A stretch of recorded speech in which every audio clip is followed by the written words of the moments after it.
Extra என்டர்டெயின்மெண்ட்னாலும் jolly. இது ஒரு extra கூடுதலாக ஜாலி தரக்கூடிய ஒரு கம்பெனி. அண்ணன் வி மதியழகன் தயாரிப்பில், டைரக்டர் ராஜேஷ் சார் இயக்கத்தில் உருவாகி கொண்டிருக்கும்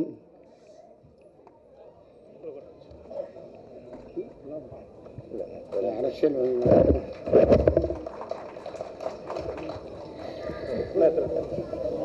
சாமானியன் டீசர் வெளியீட்டு விழாவிற்கு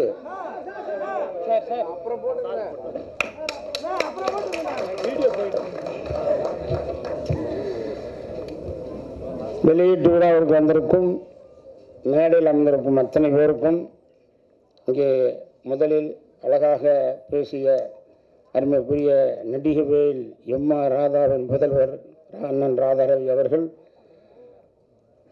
அது வந்து ஆரம்பத்திலேருந்து ரொம்ப பழக்கம். நான் ஹீரோவான முதல் படமே ராதாரவி வீட்டுக்கு ரைட்டில் நான் குடியிருக்கும் பொழுது அந்த ரவியனை வீட்டிலேருந்து முதல் இன்னைக்கு ஹீரோவை கொண்டு கூப்பிட்டாங்க. அதுலேருந்து எத்தனையோ படங்கள் அவர் நடித்த உதவி டேரக்டர் இருந்திருக்கேன். அவரோடு நடித்த என்னை விட்டு போகாது, பொங்கியருங்காவேரி, ராசாவன் நம்பி 3 படமே ஹிட்டு. இது 4வது படம். கிட்டத்தட்ட 89க்கு அப்புறம் இப்போ தான் ஆக்ட் பண்ணுறாரு ரவியன் கூட. எனக்கு ரொம்ப சந்தோஷம். ரவியன் கூட நடிக்கிறது. அதே மாதிரி நம்ம எம்.எஸ். பாஸ்கர் அவர்கள். இதில் யார் ஹீரோ அப்படின்னு கேட்கலாம். இதில் ஹீரோ வந்து கதையும் திரைக்கதையும் தான். 2வது ஹீரோ சாமானியன் டைட்டில். அந்த சாமானியனுடைய வெளியீட்டு டீசர் வெளியீட்டில் வந்திருக்கும் எல்லாம் இங்கே எல்லாரும் இருக்காங்க. பேர் அந்த தேசம் சினேகன் சார் சொல்லிட்டேன். கவிஞர் அவர் அழகாக இருக்கார். அவர் நடிக்கிற ட்ரை பண்ணாலும் கிடைக்க வாய்ப்பு உண்டு. Rajesh sir, Bhaskar sir, heroine பேர் என்னென்ன நக்ஷா அவர்கள். ஏன்னா ஜோடி இல்லை, எல்லாத்துலேயும் ஹெல்ப் பண்ணார், அதில் ஹெல்ப் பண்ண விட்டார். இங்கே கூட வர்றது இந்த ஃபங்க்ஷனுக்கு வந்து கனகா வர்றதா இருந்துச்சு. ஆனால் சந்தானவர் வந்தோன்னா வர மட்டும் போயிடுச்சு, வீட்டு போயிடுச்சு. அழகாக பேசி அவர் வேற ஒரு ஃபங்க்ஷனுக்கு வந்திருக்காரு. போகிறவரில் நான் இருக்குன்னு எனக்கு வந்துருக்காரு. இதே தேட்டரில் தான், கிருஷ்ணன் தேட்டரில் நான் கரகாட்ட ரிலீஸ் அன்னைக்கு நான் கங்கைமரன் எல்லாம் வந்து பார்த்தோம். அவ்வளோ பெரிய மிகப்பெரிய ஒரு வரவேற்பு கொடுத்த ஒரு தேட்டர்லேயே மிகப்பெரிய விழா நடந்த இந்த ஊர்லேயே வந்து இந்த தேட்டர்லேயே வந்து இந்த சாமி ரொம்ப சந்தோஷமாக இருக்குது. சார் வந்து நான் ரொம்ப கடமைப்பட்டுக்கிறேன். முந்தா நாள் நைட்டு தான் ஃபோன் பண்ணி இந்த மாதிரி இடம் மாறியாச்சு, அது கிருஷ்ணனித்தில் போடுறாங்க சொன்னாங்க. திடீர்னு சொன்னோன்னே வேணால் நிறைய இடம் இருக்கும், உங்கள் மன்றங்கள் வர சொல்லி சொன்னாங்க. நேற்று காலையில் ஒரு சில பேருக்கு நான் சொன்னேன். அந்த சொன்ன ஒரு வார்த்தைக்காக உடனடியாக அங்கிருந்து எல்லாம் கிளம்பி இங்கே வந்து பெருமை சேர்த்த எனது உடன்பரவா சகோதரர்கள், என் தாய் தந்தரோட மதிக்கிறவர்கள், என் ரசிகர்கள், யாரை நம்பி நாம் பிறந்தேன் போங்கடா போங்க, என் காலம் வென்ற பின்ன வாங்கடா வாங்கின மாதிரி ஆரம்பத்திலிருந்து இன்னைக்கு வரைக்கும் அத்தனை வெற்றி படங்கள் நம்ம ஊர் நல்லூர்லேருந்து பாட்டுக்காரிலேருந்து 88 படம், 89 படம், 8 படம், 94 படம், 20 படம் கண்டினியூவாக ஹிட்டு கொடுத்த ஒரு ஹீரோனா அது காரணம் இந்த தமிழக தாய்மார்களும் மன்றங்களும் மன்ற சகோதரர்களும் இதுதான் காரணம். நான் ரொம்ப நேரம் பேச நினைச்சேன். ஆனால் கடைசியில் என்னன்னா ஒரே விஷயம் இல்லையா, இப்போ பேசிவிட்டு லாஸ்ட்டில் தருவாங்க, டைம் பத்தாது. அடுத்த சொல்லுங்களா. அதே நேரத்தில் வந்து இங்கே உண்மையிலே முக்கியமாக நான் சொல்ல வேண்டியது வந்து பத்திரிக்கையாளர்கள். நான் வந்து மேக்ஸிமம் மேடையில் ஒரு மைக்கு இருக்கும், அதில் 2 மைக்கு இருக்கும். இத்தனை மைக்கு இத்தனை கேமரா தான் ஃபஸ்ட் டைம். அதனால் எனக்கு வந்து மனசார பாராட்டுன்றது எந்த விஷயமாக இருக்கட்டும், அது சினிமாவோ அரசியலோ பொது வாழ்க்கையோ பொது நிகழ்ச்சியோ மக்கள்கிட்ட கொண்டு போய் சேர்க்கிற ஒரே மூலதனம் பத்திரிகையாளர்களும் ஊடகங்கள் தான். ஊடகங்கள் டிவியில் செய்தியாளர்னா எப்படி போய் சேரும் மக்கள்கிட்ட போய்? அப்படிப்பட்ட பத்திரிகையாளை பாராட்டியே தெரிய வேண்டும். தெரிஞ்சோ தெரியாமலோ நான் மேதை ஆக்ட் பண்ணும்போது நினச்சேன் 44 படம் ஹீரோ ஆகிட்டப்பா. ஏன்னா நான் வந்து சினிமாவுக்கு உரிமை ஜாஸ்தி ரைட்ஸ் உண்டு எனக்கு. 5 வருஷம் தேட்டரில் வேலை செஞ்சேன். 5 வருஷம் டிக்கெட் கிழிக்கிறது, கொடுக்கறது, கேஷியர், ஆப்ரேட்டர், அத்தனை போஸ்ட் ஓட்டுறது, பெயிண்ட் பண்ணுறது எல்லா வேலையும் 5 வருஷம் பார்த்துட்டு மெட்ராஸ்க்கு வந்து 2 வருஷம் கஷ்டப்பட்டு டைரக்டர் அசிஸ்டன்ட் டைரக்டர் ஆகி 40 வருஷம் வேலை செஞ்சு அதுக்கப்புறம் ஹீரோ வந்து இத்தனை வருஷம் ஒர்க் பண்ணிங்க. நான் அத்தனை படங்களை ஒர்க் பண்ணி இதை வந்து உண்மையிலேயே எல்லாம் சொல்லும்போது ரொம்ப சந்தோஷமான ஒரு எண்ணங்கள் உருவாகுது. எல்லாரும் சொன்னாங்கண்ணா ஹீரோவை தாண்டி போகிறான், ஹீரோவை தாண்டி போகிறான். நான் என்ன சொன்னேன்னு தெரியல, ஆனால் அப்படி போட்டது நல்லதாக போச்சு. அவர் மனசில் வந்து நான் வந்துட்டேன் பாருங்க, அது நல்லதாக போச்சு. ஒரு வார்த்தை வெல்லும், ஒரு வார்த்தை கொல்லும் சொல்லுவாங்க. ஆனால் என்னை பொறுத்த வரைக்கும் இந்த கதை, திரைக்கதை ஃபர்ஸ்ட் ஹீரோ சொன்னேன், சாமானியன் செகண்ட் ஹீரோ, 3வது ஹீரோ. இந்த கதைக்கு திரைக்கதைக்கு ஏன் நான் நடித்தா நல்லா இருக்கும்னு தைரியத்தோடையும் தன்னம்பிக்கையோடு வந்த அண்ணன் வி மதியழகவனும் டாக்டர் ராஜேஷ் அவர்களும் 3வது ஹீரோ. 4வது ஹீரோ தான் நான் பாஸ்கர் நான் சொன்ன மாதிரி அவங்க சிஸ்டர்லாம் இருக்கும்போது எல்லா படங்களும் அவங்க தான் ஹீரோனுக்கு வாய்ஸ் பண்ணி கொடுக்கும்.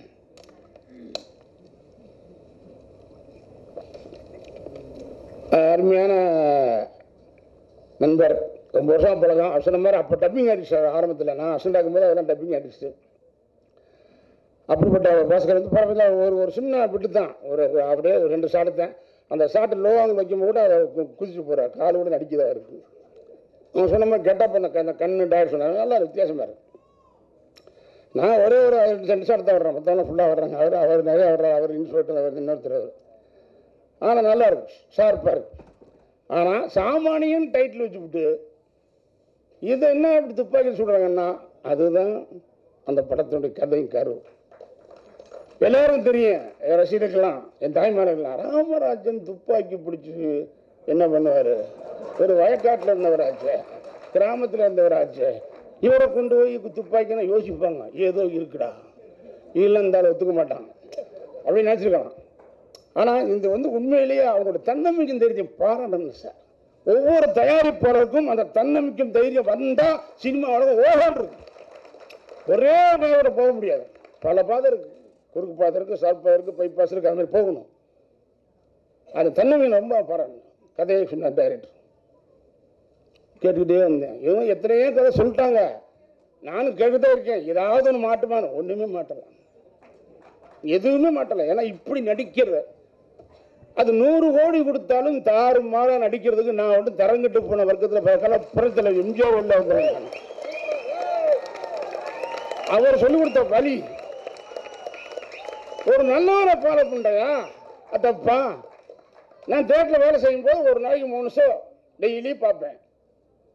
தலைவர் படம், எம்ஜிஆர் படம், சிவாஜி படம், ரவிச்சந்திரன் படம், ஜெய்சங்கர் படம், ஜெமினி படம், எஸ்எஸ்ஆர் படம், முத்துராமன் படம், சிவகுமார் படம், எல்லா படமும் விட்டாலத்திலே பேய் படம் கூட பார்ப்பேன், புராண படம் பார்ப்பேன். ஆக அப்படி தேட்டரில் வேலை செய்யும்போது என்னடா இவர் மட்டும் கலர் கலராக சட்டை ஓட்டு வர்றாரு, இவர் மட்டும் லேடிஸ் சத்தமாக பேச மாட்டார், குடிக்க மாட்டார், தம் அடிக்க மாட்டாருன்னு நான் ஒவ்வொரு ஷோவும் வாட்ச் பண்ணுறேன். அப்போ எனக்கு அவரை பிடிக்குது. எல்லா ஹீரோ வித்தியாசம் இருக்குங்க. ஸோ எனக்கு அது வந்து என்னென்ன மனசில் இது வேண்டாம், எதுக்கு வேண்டாம், வந்தால் வரட்டும், வரனா போகட்டும். இந்த என்னை விட்டு படம் கூட ஃபஸ்ட்டு அந்த ராஜான மியூசிக்குக்காக ஒரே ஒரு சாங் மட்டும் நான் பண்ணேன். அதனால் வந்து என்னென்னா இன்னைக்கு வரைக்கும் கேட்பாங்க, தம் அடிக்க மாட்டாரா, இந்த அடிக்க மாட்டேன், எனக்கு பிடிக்கல. ஆனால் 45 படம் போட்டாங்க பாருங்க, 45 ஃபிலிம்ஸ். நான் நினச்சது ஒரு 50 படம் நடிச்சுட்டு 50 படம் ஹீரோங்கிறது நான் தான் தெரியும், எனக்கு தெரியும். 50 படம் சோழ ஹீரோ இது வரைக்கும் யாரும் பண்ணவே இல்லை. வர பண்ணி பாருங்க, எனக்கு தெரியும் சினிமா வரலாறு ஆரம்பத்தில் இருந்து. 50 படம் சோழ ஹீரோ யாருமே இல்லை. எனக்கு அமைஞ்சிச்சு, நானாக போய் கூப்பிட்டேன், அது வந்துச்சு, நடித்தேன், போனேன். நம்ம மேக்ஸிமம் நடிக்க மாட்டேன், வந்துட்டு போனோம். அது எந்த படம் கட்டும், பாட்டுக்காரனாக கட்டும், கரகாட்டக்காரன் கட்டும். அது மாதிரி நம்ம ஊர் நல்ல ஒரு முதல் படம் இந்த அறிமுகப்படுத்த குருநாதர் அமரர் அண்ணன் வி அழகப்பன் சார் டைரக்டர். அண்ணன் ராகேஷ் சாரை பார்க்கும்போது எனக்கு அழகப்பன் சார் பார்க்குற மாதிரியே இருக்கு எனக்கு. இந்த படம் வந்து 44 படத்தில் டென்ஷன், ஒரு ஒரு உணர்வு, ஏதோ ஒரு பதட்டம் இந்த படத்தில் இருக்கு. ஏன்னா இந்த படத்தில் கதையும் திரைக்கதையும் கொஞ்சம் என்னை உஷார்படுத்துது. முதல் படம் மாதிரி பயந்து நடிக்கணும். டைரக்டர் சொன்ன ஒரே காரணத்துக்காக 44 வருஷம் ஆச்சு மெட்ராஸ்க்கு வந்து இது வரைக்கும் நான் தாடி வச்சதில்லை. எங்கே போனாலும் தாடி வைக்க மாட்டேன். 44 இயர்ஸ் ஆச்சு. மெட்ராஸுக்கு வந்து 44 வருஷம் ஆச்சு. 45 வருஷம் வரப்போகுது. மெட்ராஸ் வந்து 78 வந்தேன். படமும் 44 படம் வரப்போகுது. நீங்கள் நினைக்க, நான் நினச்சேன் வருஷத்துக்கு ஒரு படம், 40 வருஷம் ஆக்ட் பண்ணேன். 50 வருஷம். இன்னைக்கும் விடாமல் ஃபோன் பண்ணி ஒவ்வொரு ரசிகம் மட்டும் கேட்குறாங்க, அண்ணா படம் படம் என்ன ஆனாலும் எப்படி வந்தாலும். நான் இப்பவும் சொல்கிறேன், சத்தியமாக சாமானியனா நான் மட்டும் இல்லை, இவங்க மட்டும் இல்லை, இருக்கக்கூடிய அனைத்து என்னுடைய உடன்பிறப்பு மன்றத்தில் அனைவரும் சாமானியனை வாழ்கிறாங்க. யாருமே போய் கோடீஸ்வரர் இல்லை, பணக்காரர் இல்லை, சராசரி மனுஷனை வாழ்கிறாங்க. நேற்று காலையில் சொன்னிக்கு வந்திருக்கலாம். இந்த மன்ற மாணவர்கள் குமார் இருந்திருக்காரு, அறிவுகுமார், அவர் அண்ணன் ராஜேந்திரன் அண்ணன், ஆட்டோ அண்ணன், எல்லாம் கம்ப்யூட்டர் நராமசாமி அண்ணன், எல்லாம் நீங்கள் வந்திருக்காங்க. இந்த அண்ணன் இளங்கோண்ணன் பிவியான் எல்லா அரசு எல்லாமே சொல்லி கொடுத்து வந்து என் சார் கொஞ்சம் முதல் சொன்னால் எல்லாரும் சொல்லிக்கலாம்.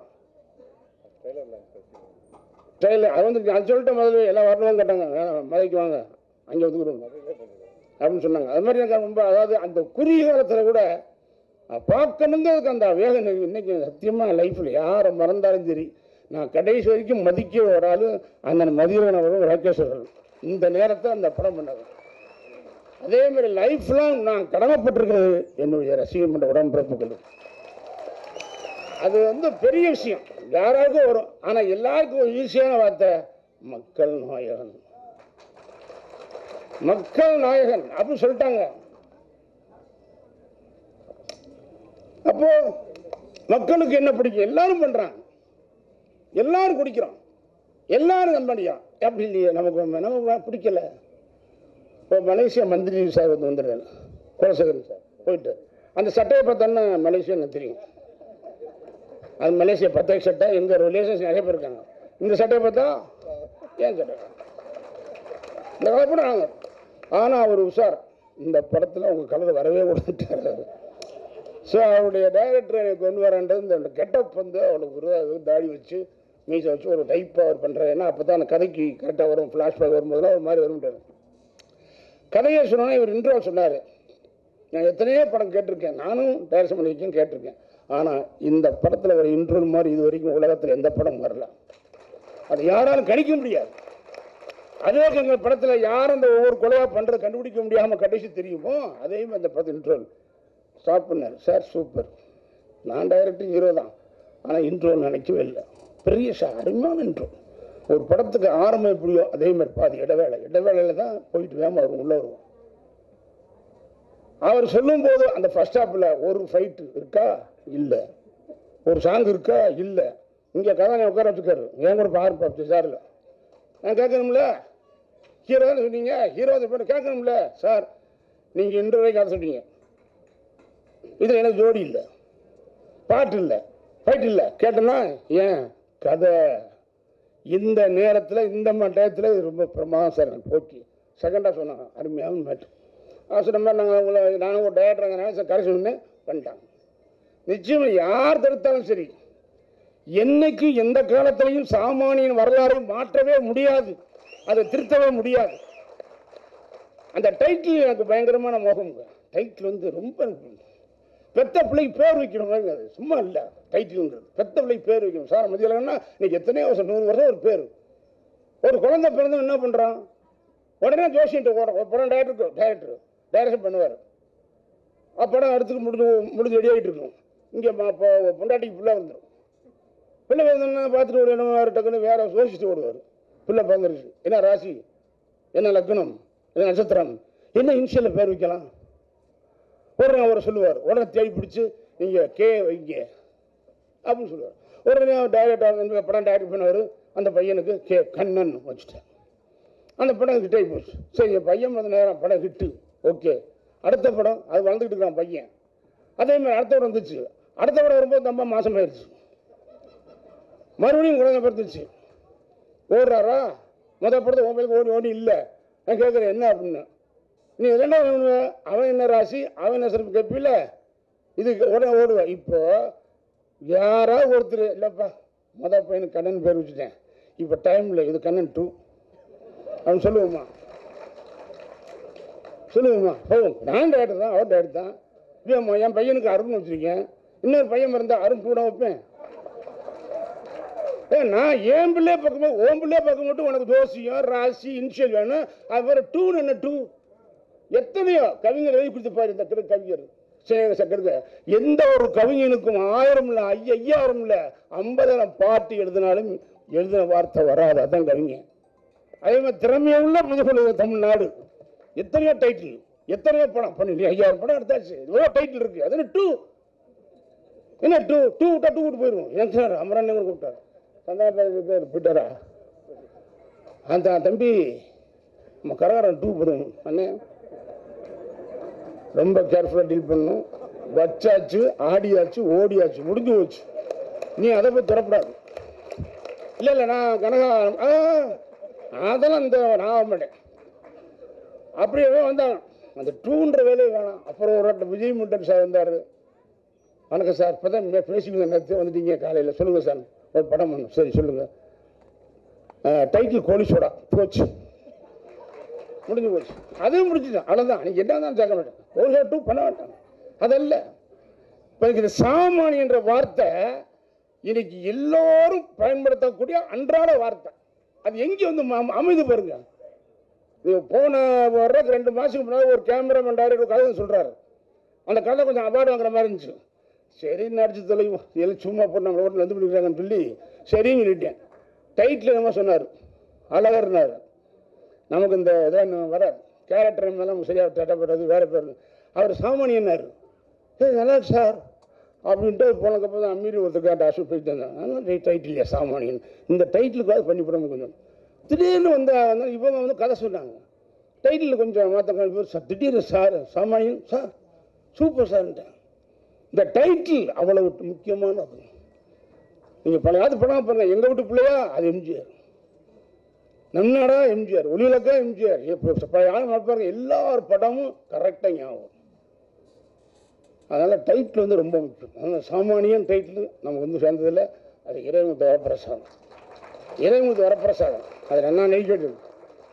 நடிப்புக்கு என்ன சார் நடிப்பு? நம்ம தடவை இப்போ நம்ம சொல்லலாம். அந்த காலத்தில் நம்ம எங்கே போய் ஃபைட்டு பண்ணி இது பண்ணி உடச்சு சாதம் ஃபைட்டு ஓகே, அதை எப்படி பண்ணிக்கலாம், எப்படியும் பண்ணலாம். ஆனால் என்ன பண்ணாலும் சரி, நீங்கள் கதை பண்ணாலும் திரைக்கதை பண்ணாலும் வசனம் எழுதினாலும் எழுதினாலும் நீங்கள் ரிலீஷன் போட்டால் போரை பார்த்துட்டு உள்ளே வர ஆள் தான் என்னுடைய ரசிகம் என்ற உடன்பிறப்பு.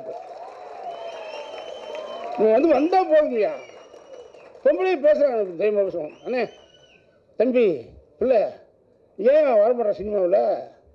அட சினிமா விடியா, நீ டிவியில் வரையா, நான் உன்னை பார்க்கணுமே. எனக்கு ஒருத்தன் போக முடியும். அண்ணன் நடித்தா ஹீரோ தான் ஆக்ட் பண்ணணும், இல்லை நான் சூசைட் பண்ணிடுவேன் அடப்பாவி அப்படின்னு வந்துட்டேன். ஒருத்தன் பண்ணி அண்ணே ஏதாவது நடினேன், சும்மா காலம் மாறி போச்சுண்ணே. என்ன இதையும் சொல்கிறீங்க அதையும் சொல்கிறீங்க, எதையா நான் கேட்குறது? ஒரு அம்மா ஃபோன் பண்ணி சேலத்தில் வந்து இல்லை இல்லை நீ விட்டுங்க, நீ டிவிக்கு வாங்க வர்றேன், நீ வரும்போது மாற்றினா என் புருஷன் மாற்றா கொண்டு விடுவேன். அது நம்ம சொல்லுது. நான் வருவேன், நீ டிவியில் சேனலை மாற்றி விடா, நீ மாற்றினா கொண்டு விடுவேன் அப்படின்னு மிரட்டுதான். அந்த மாதிரி சொல்கிறேன். ஆனால் எனக்கு ஒரு அந்த டைம் வரட்டும். ஆனால் உண்மையிலே என்னென்னா,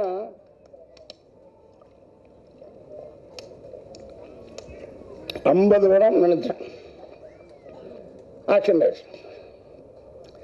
50 படம் நடிச்சு போட்டு 50 படம் சோலோ ஹீரோன்ற பேரோட டக்குன்னு விலகிட்டு டைரக்ஷன் பண்ணுவோம் அப்படிதான் நினச்சேன். ஏதோ துரதிர்ஷ்டம் 2010 ஆக்சிடென்ட் ஆகிப்போம். ஆக்சிடென்ட் ஆகி மிகப்பெரிய ஒரு இதில் இருந்தால் தப்பிச்சு வந்தோம். அப்புறம் ஒரு வருஷம் படுத்துருந்து ரெஸ்ட் எடுத்து போனோம். பார்த்தேன் 5 படத்தை தள்வி பண்ணிட்டேன். 50 வேண்டாம், 45 போதும். ஆனால் மேதை 44. இந்த ஒரு படத்துக்கு என்ன பண்ணுறது அப்படி யோசிச்சு தான் கேட்டு இருக்கும்போது நல்ல புண்ணியாங்க 2 பேர் வந்து அழகான கதையை சொல்லி இது 45 படம். அவர் ஒரு சீன் ஒன்று குத்திட்டார் முதல்லையே ப்ரொடியூசர். ஆனால் என்ன சொல்லணும் ஆரம்பி வி மதியழகன் மீன்ஸு அது வீணால் வெற்றி மதியழகன் சொல்கிற மாதிரி அவர் சொன்னார். அவர் நடிக்கிறாரு, டைரக்ட் பண்ணுறாரு, தயார்படுத்த என்னமோ கதை போட்டாங்க. சாப்பிட்டு நல்லா இருந்தது சார். நான் ஒரு படத்தில் தமிழ் நடிக்கிறதுக்கே குழம்பிக்கிட்டு இருக்கேன். நீங்கள் ஒரே நேரத்தில் 5 லாங்குவேஜில் போட்டீங்க. நான் 5 லாங்குவேஜ் நடிக்கிறது ஒன்று ஃபஸ்ட் டைம். இன்னொரு பெருமையும் உண்டு. அது நான் சொல்கிறது எல்லாமே இந்த தமிழ் மக்களுக்கும் தமிழ்நாட்டினுடைய அன்பு தாய்மார்களுக்கும் என் உயிரினு மேலான ரசிகர் மன்றம் நான் சொல்கிறேன்.